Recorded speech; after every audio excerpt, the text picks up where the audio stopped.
করেছি আমরা ঘুমের ট্রেনটা মিস করেছি। তো ট্রেন মিস করলে তো পরে আর সে ঘুমের ট্রেন পাওয়া যায় না। তো এই জন্য মানে সেখানে একটা প্রথম সুন্নাহ আমরা লঙ্ঘন করলাম, এই কাজটি রাসূল সাল্লাল্লাহু আলাইহি ওয়াসাল্লামের সুন্নাহ পরিপন্থী। দ্বিতীয় যে কাজটি সেটা হচ্ছে এই রাসূলুল্লাহ সাল্লাল্লাহু আলাইহি ওয়াসাল্লাম ঘুমের ব্যাপারে সুন্নাহ যে তরিকা দিয়েছেন সেটা হচ্ছে মানে আমরা যখন ঘুমাতে যাব তখন আমরা মানে একটু পরিচ্ছন্ন হয় উযু করে রাসূল সাল্লাল্লাহু আলাইহি ওয়াসাল্লাম ঘুমাতেন, বা রাসূল সাল্লাল্লাহু আলাইহি ওয়াসাল্লাম কিন্তু মানে ঘুমের আগেও মেসওয়াক করতেন, ঘুমের পরে মেসওয়াক করতেন। সুনান নাসাইর riwayat দ্বারা সাব্যস্ত হয়েছে মানে রাসূল সাল্লাল্লাহু আলাইহি ওয়াসাল্লাম ঘুম থেকে জাগলেই কিন্তু মেসওয়াক করতেন। মানে মেসওয়াক করতেন কেন?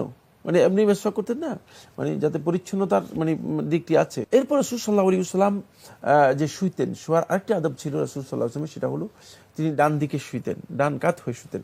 এটাও কিন্তু মানে শোয়ার অন্যতম একটি গুরুত্বপূর্ণ আদব।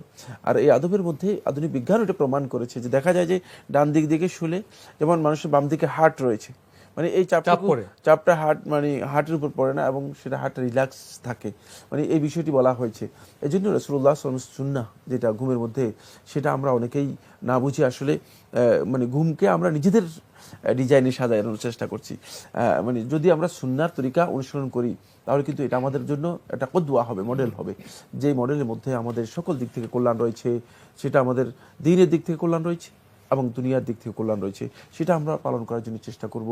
তাহলে আমরা সুন্নাহ অনুযায়ী মূলত ঘুমটা আমরা বাস্তবায়ন করতে পারব। প্রিয় দর্শক, এবার আমাদের হাতে একটি ইমেল, এটি পাঠিয়েছেন কুয়েত থেকে উম্মে তহা। লিখেছেন 12/10/2015 সালে প্রচারিত আপনার জিজ্ঞাসাতে জনৈক দর্শক হাদিস ও সাহাবী